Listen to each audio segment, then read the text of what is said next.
Something happened that I want to walk you through carefully. Iran just halted every single chemical export in the country, $13 billion a year, plastics, fertilizers, polymers turned off, redirected inward, and everyone is calling it an economic story. I want to argue it is not. It is a signal, and China has seen that signal before. The last time a country made that exact move, what came next changed the entire global order. There are three things happening right now that most people are treating as separate stories. They are not separate, they are the same story. Here is the first thing: Iran is closing its economy. Here is the second thing: America is calling that a victory. Here's the third thing: China knows what comes next. And understanding why those three things are connected is the key to understanding where this war is actually going. Let me walk you through all three carefully. Let me start with a number, because this number is the thing that should stop everyone. Iran's petrochemical sector generates 13 billion a year in export revenue. It is Iran's single largest source of non-oil income: plastics, fertilizers, polymers, agricultural chemicals. The Mashar complex and the Asaluya plants together produce roughly half of it. A senior official at Iran's national petrochemical company just issued a directive to every producer in the country: stop exporting immediately. Every cargo not yet cleared called back. All supply redirected inward until further notice. That is not a temporary pause. That is a country closing its second largest revenue stream to protect its domestic supply. While it is already facing a 12-year economic recovery, while it is already under a naval blockade, while ceasefire talks have no confirmed second round. Now, the official explanation is that the strikes on Mashar and Asaluya disrupted production capacity, that domestic industries are running short of raw materials that the government needs to protect local supply chains. And all of that is true. It is documented. Iranian citizens are describing factory closures and layoffs. There is a nationwide internet shutdown. Iran's central bank sent a private assessment to President Peshkian warning that the war's economic damage could take up to 12 years to repair. 12 years. That is not a country in temporary distress. That is a country that has been fundamentally damaged and knows it. So here's the question I want you to sit with: a country that has just been told by its own central bank that it needs 12 years to recover.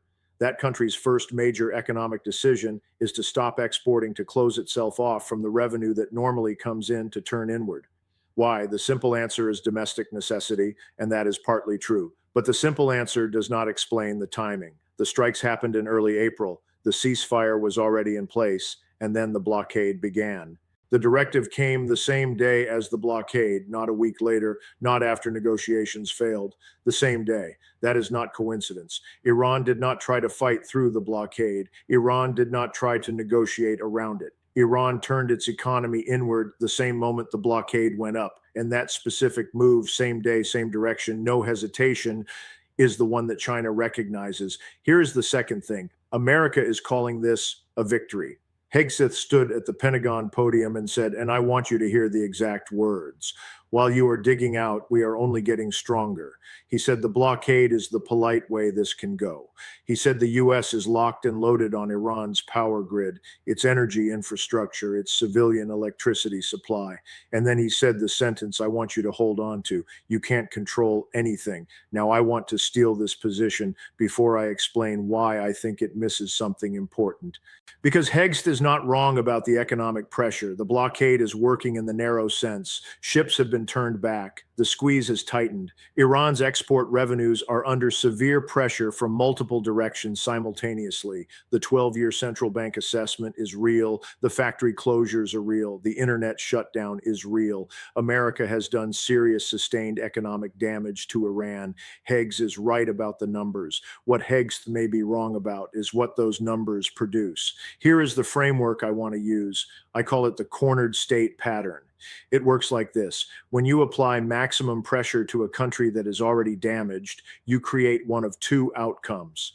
Either the country concludes that surrender is cheaper than resistance and it negotiates, or the country concludes that waiting means certain defeat and it makes its most dangerous move while it still has the capacity to make it. The difference between those two outcomes is not the amount of pressure. It is the country's calculation about whether resistance is still survivable. The moment a government believes survival is no longer possible through waiting, the pressure stops creating negotiation. It starts creating the conditions for the most dangerous move. Now, most people assume that more pressure always pushes a country closer to the first outcome. That is the assumption behind every blockade, every sanctions regime, every escalation in modern history. It is the assumption behind HEGs. You can't control anything, make them feel completely powerless, and they will negotiate to regain something. That assumption is sometimes correct. It was correct with Libya in 2003. It was correct with South Africa in the 1980s. It was correct with Myanmar on certain issues, but it is not always correct. And the cases where it is not correct share a common feature. The country under pressure had already made a calculation quietly internally before any public announcement that the cost of the dangerous move was now lower than the cost of continuing to absorb the pressure. That calculation is almost never visible from the outside in advance. It is only visible in retrospect. After the move has been made, analysts go back and find the signals. The economy turning inward, the supply chains being protected, the domestic industries being prioritized over export revenue. All of it pointing in the same direction, all of it ignored at the time because the side applying the pressure was watching the numbers and calling them a win. America has been betting since the blockade began that Iran is in the first category. China, watching from Beijing, is not sure Iran is in the first category, and China has more experience reading that calculation than anyone else in this conflict. Here is the third thing. China has seen this before. I want to go back 85 years. Not because history repeats exactly, it does not, but because the structural signature of what a country does before its most dangerous move appears across centuries. In July 1941, the United States imposed a total oil embargo on Japan. Japan was dependent on American oil for roughly 80% of its military fuel. The American calculation was straightforward: cut off the oil. Japan cannot fight. Japan negotiates. America wins without firing a shot. For several months, Tokyo appeared to be negotiating. American and Japanese diplomats were meeting proposals and counter-proposals, and during the entire period of those negotiations, Japan was quietly doing something that American intelligence either did not see or did not understand the significance of. Japan was turning its economy inward, redirecting industrial output toward domestic military production, securing domestic supply chains, preparing its population for an extended period of self-reliance. The outward signals said negotiation. The inward signals said something else entirely. On December 7th, 1941, Japan attacked Pearl Harbor. I am not saying Iran is about to attack an American base the way Japan attacked Pearl Harbor.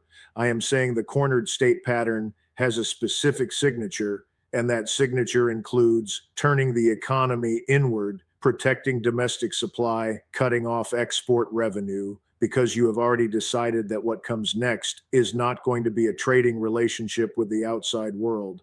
China's strategic tradition has studied this pattern for generations, not because China is hawkish, because China has watched empires corner countries and then be shocked by what those countries do.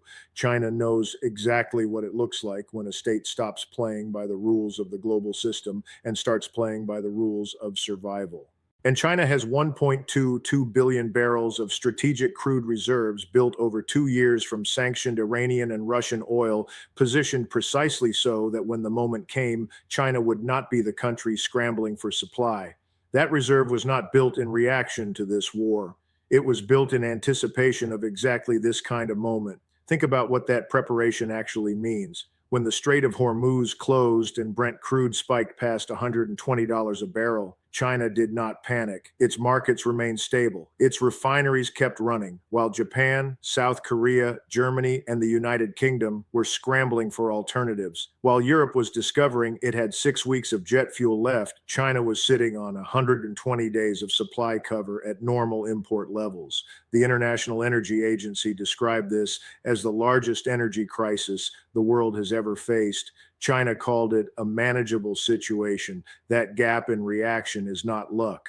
It is the product of a decade of deliberate positioning that most Western analysts spent years calling excessive caution. And China built something else over that same decade, specifically to survive exactly this kind of American pressure. China has been buying Iranian oil through what analysts call the dark fleet system. Ships that turn off their tracking transponders, payments in yuan, not dollars, second tier Chinese banks that operate outside the SWIFT financial network that American sanctions rely on, Chinese refineries called teapots that process sanctioned oil without asking questions.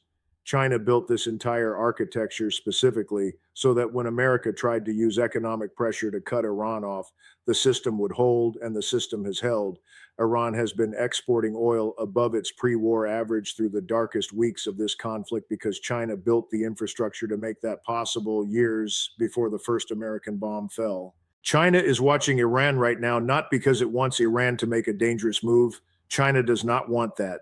China needs Hormuz open. China's refineries depend on Iranian oil. China wants to use those 120 days of cover as negotiating time, not as emergency supply.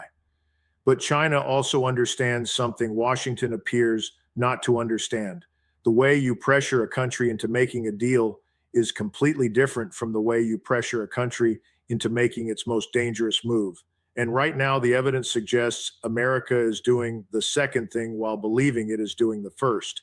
Now, I want to raise the question that I think nobody in mainstream coverage is asking directly, because I think it is the most important question this situation raises. If Iran is reading the cornered state pattern the way China reads it, if Tehran has concluded that the window for its most dangerous move is closing, then what does turning the economy inward actually signal? It does not signal surrender. Countries preparing to surrender do not redirect supply chains. They do not protect domestic industries. They do not issue directives to return uncleaned export cargoes. They look for the fastest path to a deal. Turning the economy inward signals preparation. It is what you do when you have decided that what comes next is going to require everything you have domestically, and that exporting to the outside world is a luxury you can no longer afford because the outside world is about to become much more hostile. And here is where China's parallel move matters. When Iran turned its economy inward, Chinese refiners, including COPEC, were already under government instruction to stop accepting new fuel export contracts. China was running parallel to Iran. Both countries at the same moment making the same structural adjustment, redirecting supply inward, reducing exposure to the global trading system America controls. That parallelism is either coincidence or coordination. And given that Araghchi confirmed military cooperation with Russia and China still continues, given that Lavu was in Beijing meeting Xi just days ago, given that Russia is providing Iran with satellite intelligence, the likelihood that this is pure coincidence is very low. The Washington Post described it precisely. China and Iran weaponized the global economy to beat America at its own game. America once had a near monopoly on economic warfare. That monopoly has been broken.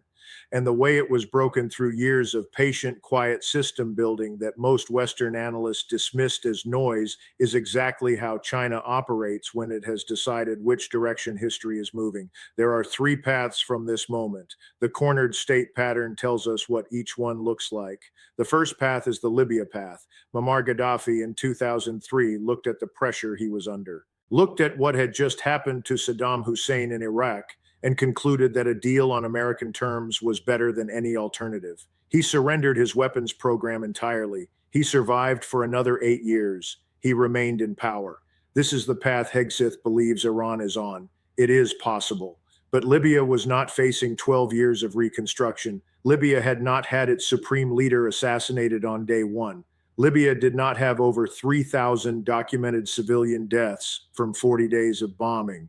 Libya did not have a 1.22 billion barrel Chinese strategic partner sitting on the outside of the pressure buying its oil through a system specifically engineered to be unreachable by American enforcement. The structural conditions that made the Libya path work for Gaddafi do not all exist for Iran right now. The second path is the Japan path.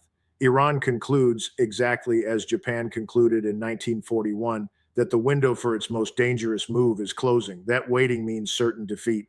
That acting now, while it still has fast attack boats in the water, mines in the strait, missile capability and tunnels that American bombs could not fully destroy, Hormuz control, and proxy networks from Yemen to Lebanon. Acting now gives it a chance that waiting does not. What would Iran's most dangerous move look like?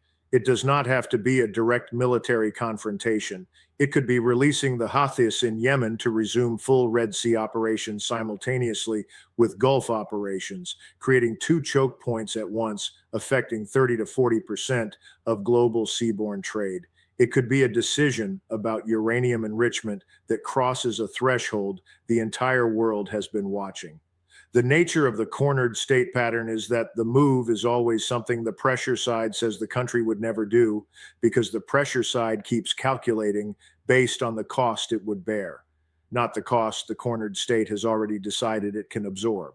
The petrochemical halt, the inward economic turn, the parallel Chinese supply chain adjustment, these point directionally toward this path, not inevitably, but the signal is there and it is not subtle. The third path is the one China is actually working toward. A negotiated settlement that lets both sides claim something, opens Hormuz, and allows China's strategic reserves to become a permanent energy relationship rather than an emergency buffer. China is pushing through Pakistan, through Turkey, through every back channel available. China told the White House it will not send weapons to Iran, whether that is true or not, saying it buys diplomatic space and keeps China at the table in Washington's calculations. China's bet is that if it can get both sides to a table before the ceasefire expires, the outcome is a deal that looks like a draw, but functions like a Chinese strategic victory.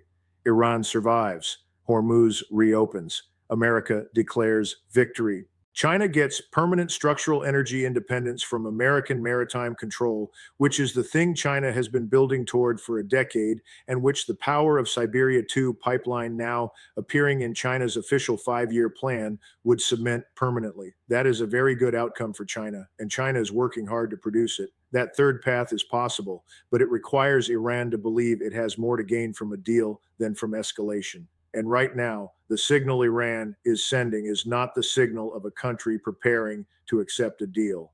The cornered state pattern ends one of two ways. The country